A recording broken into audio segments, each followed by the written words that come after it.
Och först ut idag är Kronborg Mazzoli från danska geodatastyrelsen. Och du ska berätta om Danmarks erfarenheter. Välkommen. Tack så mycket.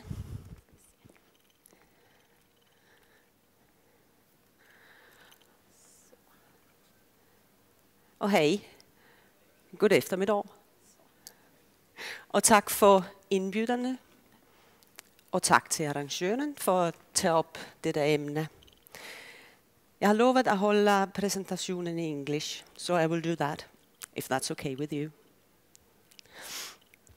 As you can see, I work in the Danish Geodata Agency, but I'm also part of the board of the Danish Geoforum, and I'm here as a Geoforum representative today.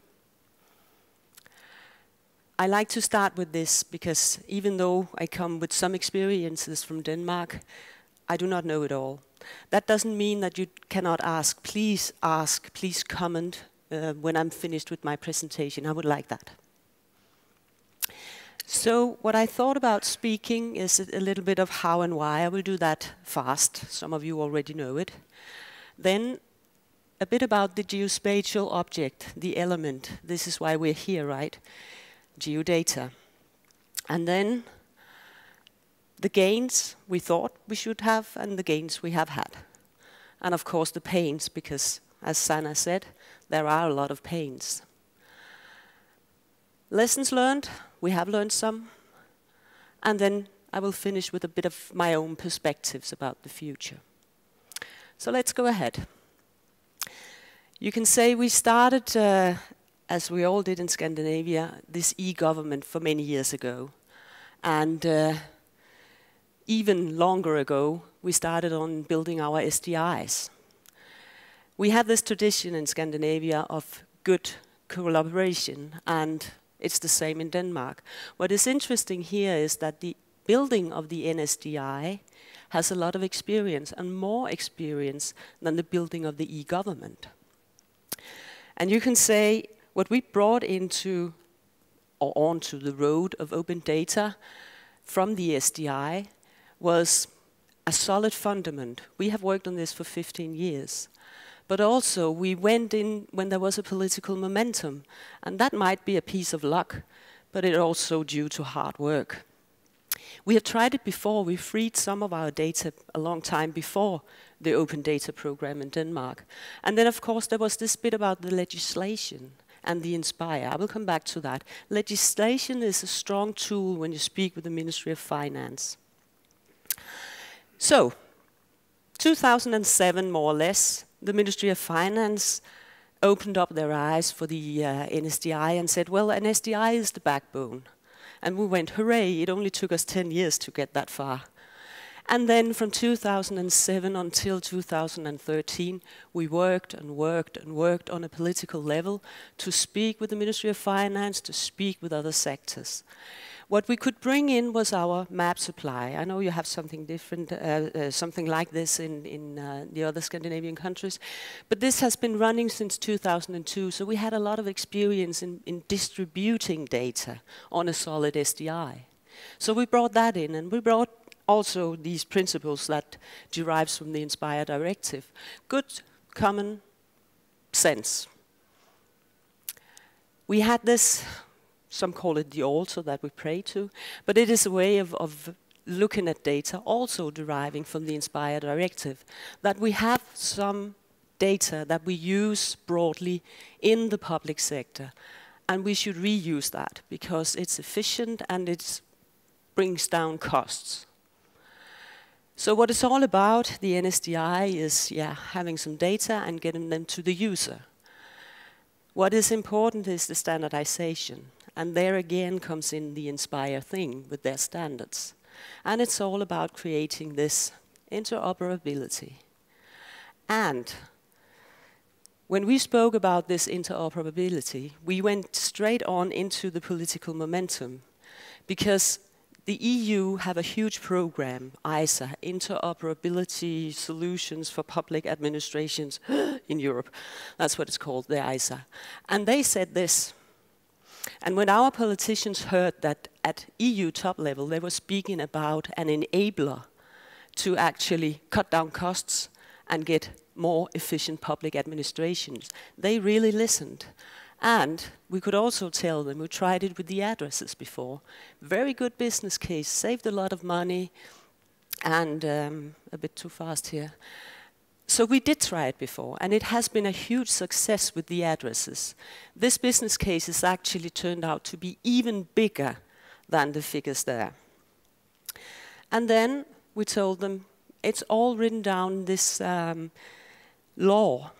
There is a legislation about the SDI, the development of SDI. It is written in a law which standards you should use and so on and so forth. The Inspire Directive and the transposition of the directive into a law. Aha, they said. So there's a law telling people which standards to use. We like that. So we actually was a bit of an Inspire pusher here. So we told them NSDI is good. And they listened. So what happened in 2013, late 2013, was that within this strategy, common public strategy, they launched a focus area for the first time speaking about free and open data. When it was written down and when this program, the basic data program, was actually becoming a reality, we have these considerations about what are we going to do now? Are we just going to free some of our data? Are we going to free them all? But anyhow, the key elements in this basic data program is business cases, because we're speaking with the Ministry of Finance. It's, well, as I said, political momentum, and it is organized by data domains, meaning that you within your sector, where you have the greatest knowledge of your data, are going to do this standardization and going to open up data. Then it's all about simplification. It's all about getting your registries right. And there we have to speak about quality. And what is quality? Everybody was screaming for higher quality. But yeah, then again, I will come back to that. And then we actually managed to get this geospatial element in as an enabler. It is the key not only to location, but to a whole range of registers. I'm sure you know all about that. So what was actually contained in this basic data program? Here you can see the sectors. And as you see, map and geography is part of the common public open infrastructure in Denmark. And most of the data, maps and geography, is held by my agency, the Geodata agency. And here are the first basic data of geography and maps. And those of you who knows it also knows that this is more or less equal to the Annex 1 of the Inspire Directive. So we tried to pull the things together and say, well, if we're going to standardize according to a EU directive, we might as well use that standardization as a part of our basic data. Another very important part of the basic data program is this common data distributor. And it was, as the slide I showed you before, all about getting data from various agencies out and into use. The data distributor will be opened within a couple of months, meaning that every agency that has basic data has to distribute via the data distributor, meaning that you as a user have one single entry point to all the public basic data. We believe that a lot of private companies, research organizations will benefit from this. Of course, you have to model because you come from very different domains, different sectors. Everybody have their own data models according to the actual use. So we had to make some common modeling rules. That is part of the basic data program as well. A little bit about money, because it is also about money, as I said. Made an agreement, and here are approximately the figures. I will come back to them. What is important in this is that the overall business case is based partly on being more efficient in the public sector, but mainly gains in the private sector. So here you can see the business model, and you don't have to read all the numbers in small. What is important is what I just said. Efficiency is blue, that is the public sector. The red, that's gains, that's the private sector. And as you can see, the investments are done in the private sector, and then everybody is going to be happy from about 2016, more or less. I will come back to how it's actually going with this business case. The money. Well, 10%, as you can see, is from less administration. We don't have a figure yet whether or not we have met that. We think we have met it 2 times. Keeping data updated, yeah, well, that might be reduced from the user side. Efficiency gains 80%. Let's see about that. After 2020, when the whole business case is going to be realized, believes that we're going to gain in the public, but also mainly in the private sector. And the investments up front, the first couple of years, these figures was how it should be. I can tell you that the IT projects, more or less, they are 20%. The buying of free data was done up front, so 40% yes. But the data quality, that's really a difficult part. Because it's not that data was of low quality. Data was absolutely adequate for the purpose it was collected to serve. But now that you're going public and basic data, a lot of other sectors are going to use your data, and they might have other requirements. So it is going to be more costly to reach an average quality that most can use in their daily basis. So what happened was that a pool of data was being opened as part of the basic data program. But my agency and the local governments, the municipalities said, maybe we should go all in now with the maps and geography data. So we freed all our data except nautical charge. That's another history. And now we're financed through yearly budgets, meaning that each year we have to tell the Ministry of Finance that we are doing a good job. And they, of course, ask for proof. They want to see the geodata being used, especially in the private sector. So we really have some work to do now. But so far, we have succeeded. What we found out was that there really was no means of doing all these contracts. And what we saw when we actually freed all our data, not surprisingly, we had a huge race, a lot. Fortunately, our IT people were good enough to set up a few extra servers, so we didn't have a breakdown. So the cat was out of the bag now. Data was open, and we entered 2014. And what we saw, only a couple of weeks after that we opened up our geodata, was that they were shown on the Google Maps, on the Bing, and on the OpenStreetMap. And that was really good. We have historically fought these companies because they stole our data. Now they use them because they are of good quality, they are reliable, and we were happy to see them used there. Another happy guy is Mr. OpenStreetMap in Denmark. He has for years and years and years asked, please give me your data so we can make this wonderful map together. And we couldn't because, well, we had to charge for them. So on the day we freed our data, we actually, there are 2 hard disks full of all our geographical data. So we gave them to him, and he was a happy man. 3 days after, he had done a magnificent work and fed it all into OpenStreetMap. So OpenStreetMap in Denmark is very good based on public data. So just a short and brief research we did during 2014. We would like to know a bit about who is actually using, who are all these new users, what are they doing? Very quickly, the amount of users raised. You have to give your login enabled to access the data. We thought that might be a problem. It has shown it has been no problem at all. People register without problems. So we know who the users are, more or less. As you can see, mostly citizens are now logging in, looking at data, downloading data. And what is important here, I think, is that a lot of new users that would never ever have entered our boutique if it wasn't for the free data.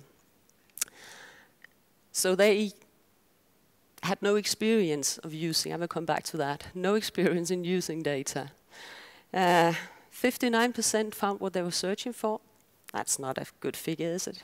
Meaning that a lot of people did not find what they were looking for. This is an important figure. Almost half would not have used or tried to use the data if they had to pay for it. So let me go through what our observations are, or the ones I've chosen. We can see an increased use of geodata broadly in and outside Denmark. We can also see that a lot of new sectors are on the move of using location data. Of course, the ICT sector is great and huge and has been for many years doing applications and things like that. But now we're looking at health, agriculture, and other sectors actually being interested in using the geographical element.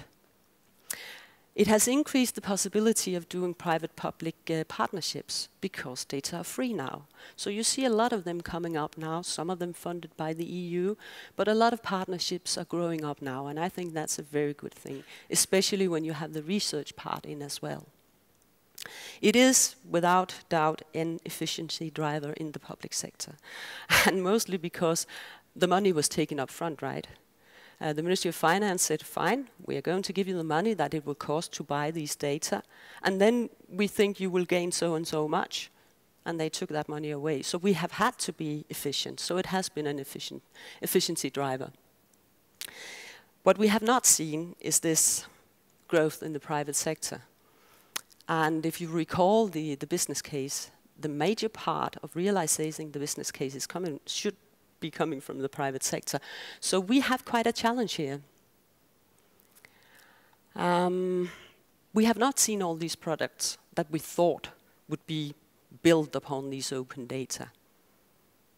Very little has actually happened here in the private sector.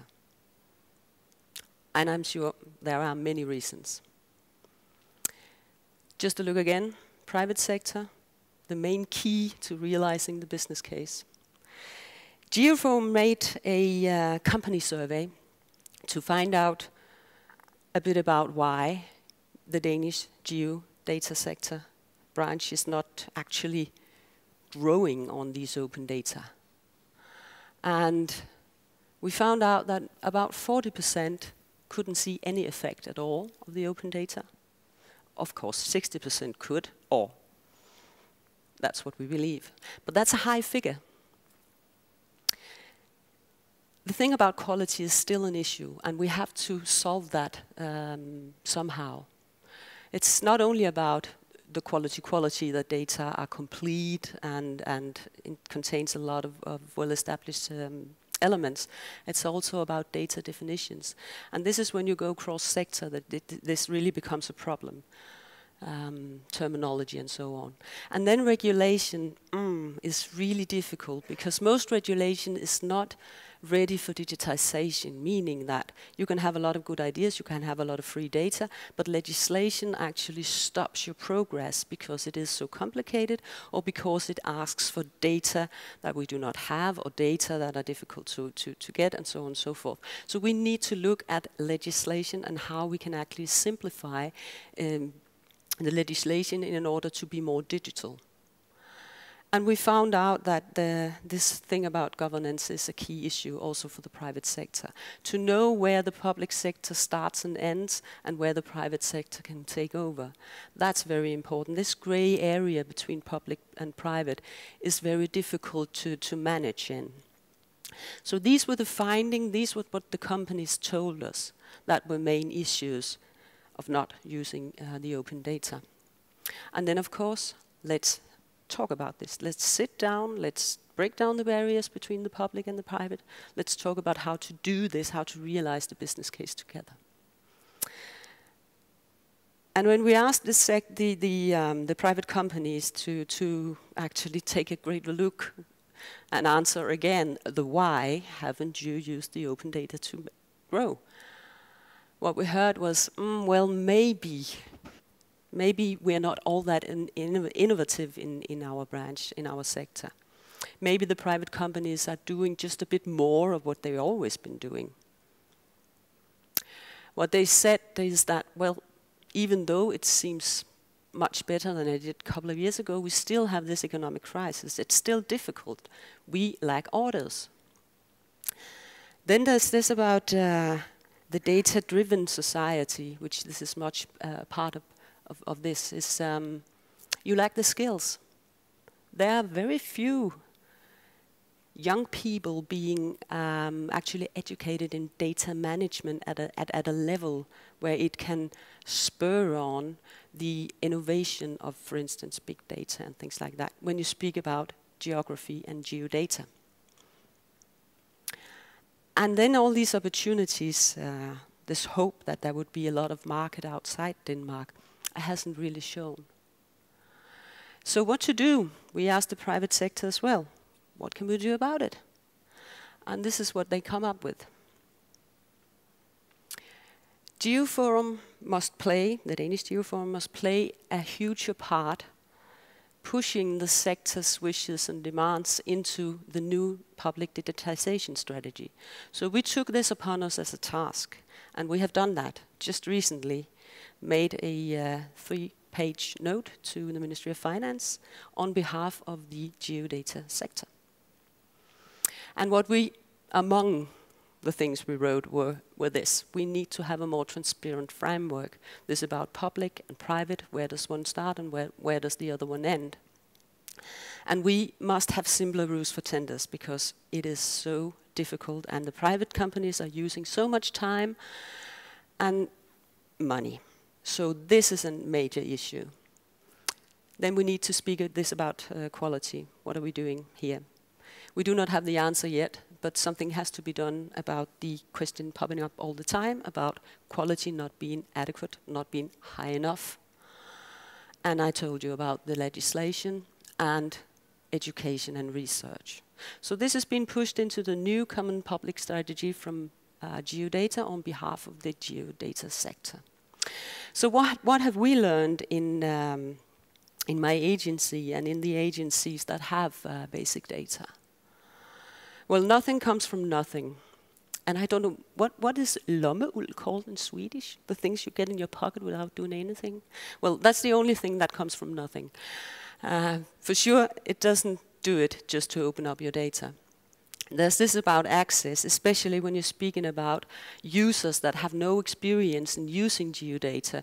They need a whole new way of entering into this new world. And I like the IKEA way that you can actually choose your sofa and color and whether you will have it transported home. It's like that. It's a concept like that. We have to think about all the users that are not used to VMS, VFS and all the things. And then there's this about, really it's about quality, right?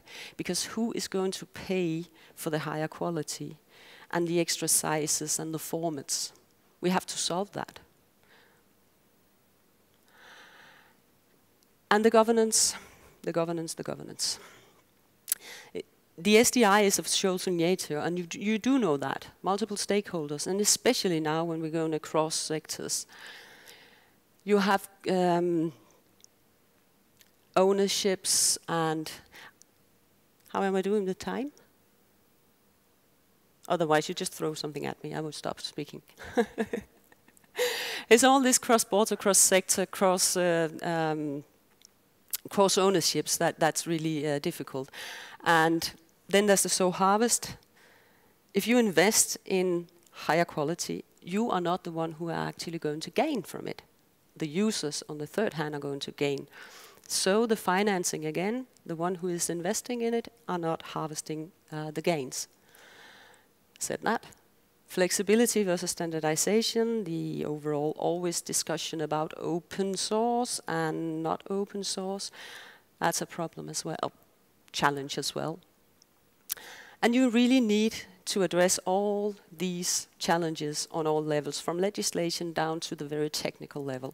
On all levels you need to have agreements and binding rules, otherwise it won't do. So to finish off my perspectives, I think we have a lot to do in this contradiction that it could be that on one hand we're going to have an efficient public sector, and on the other hand we're going to spur growth in the private sector. Because how far shall the public sector go in helping the users and then maybe stealing some of the private sector market? I'm not sure there's one answer to that, but it's something that we need to discuss with the private sector. And then again, I've said some of it before. Do the public sector make a lot of formats in order to content the customers, or do we make a few? Do we end up with a GML and say, well, it's up to the private sector to customize it? And is that access or accessibility? Do we do applications? We might have to in order to help our fellow agencies. We might have to have some applications in order for them to use our data in their administration. Should we just leave it up to the private sector? So far they have been a bit dull. And do we risk losing this authoritative stamp? Reliable data when we free them and everybody can use them in whatever way they want to. Is that a risk that it loses some of this authoritative stamp when it's put together with other data, for instance, OpenStreetMap? And is that a problem? And then again, standards, common components.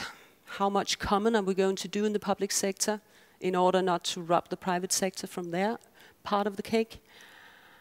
And again, reuse and share, that's good for the public sector, but it might not be good for the private sector. Open source, we would like to do a lot on open source, but open source is sometimes very costly because you have to customize it all the time and you have to have in-house knowledge about it and things like that. So the world around us, Denmark is not entirely an island. So we have a lot of things that we have to, it's the same in all countries, we do not live alone. The financial crisis, it's still there, we can see it lingers, so the private sector tells us. They're not unlimited resources, we have to think about that as well, being a public sector. And this about being efficient, it's the taxpayers' money. Digitization is hot, it's true, and it is true that there is a growing recognition about the geospatial element. And that's good for us, that's good for our business. And then again, you're not local anymore. No matter what you do, you're global and somehow, especially if you're part of the EU. And then you must be agile, that's one thing we learned. This about having these plans for 5 or 10 years, well, the world is just changing too fast. Being very, very agile means that you might have to slack a bit on standardization. Standardization takes time, but it also makes it robust. So where can we meet in the middle of that? And then we have the data-driven economy. I can see in Europe that this is getting huge. And I can see that the Commission, the European Commission, is really putting aside a lot of money on this data-driven public administration, economy, what have you. So the digital single market, that's something to look after. And this is where I think our sector really have something to come with, the private and the public sector, in supporting the digital single market with this geographical element. So, however you look at it, I don't think there's any way around it. you have to go open with your data, even though it is costly and there are challenges. It is the only way to get our data out working and serving society and the end user. So this was it, and that was that. Thank you.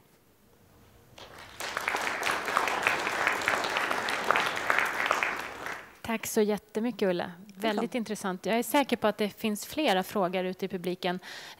Och du har sagt att det är okej att vi frågar på svenska. Yes. Du förstår svenska. Någon som har en fråga? Så kommer jag med mikrofonen. Ingen vågar. Inga frågor. Jag har en fråga. Du sa någonstans i början att det hade lett till en effektivisering för kommunerna i det här. På vilket sätt då? Vad var det som hände där?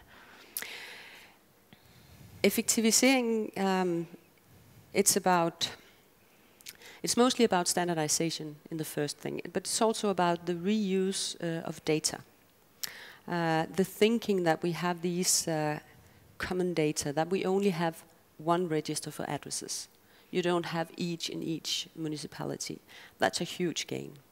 And it goes for other data as well, but addresses is a good example. Intressant. Någon som har kommit på någonting mer? Då tackar vi så jättemycket. Och jag ska säga då det i samband... Jo, men här har vi någon. Ska se. Jag kommer utan att ramla.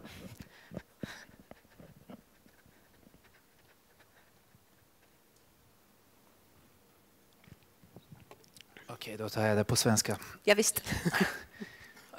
Sasha heter jag, jobbar på Halmstads kommun som tekniskt ansvarig på byggnadskontoret. På Halmstads kommun så har vi en case, alltså ett fall, där vi då brottas med problematik att få i princip godkänt från systemleverantör att komma åt våra egna data. Det här är vi inte ensamma om. Det här vet vi.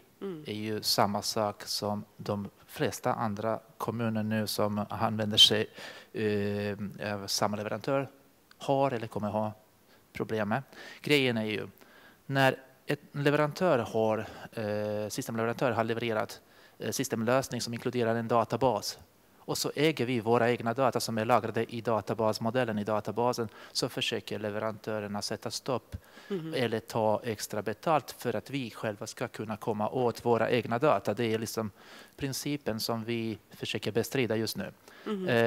Undrar bara ifall ni som ändå hållit på med detta ett tag har erfarenhet av detta i Danmark, eller om det då finns något sån där europeisk vad ska jag säga, direktiv där man då inte tillåter detta, så att vi kan använda det vid den här argumentation som vi håller på med, den här leverantören. Tack. Ja, visst. Tack för den frågan. We have experiences with this as well, and we have had the same problems, especially in the municipalities in Denmark before. What has happened is that instead of letting a private company manage the data, the municipalities and the state got together and made a cooperative where they pool the data and pool the money, and of course they have free access. So they pay for building the management of the data now. With the basic data program, we eliminate that problem as well, since the data distributor is common public and financed by the Ministry of Finance. But there still are agencies that have the same challenge, especially agencies that are semi-research partners, which have some universities to handle their data, and they can have the same problem as well.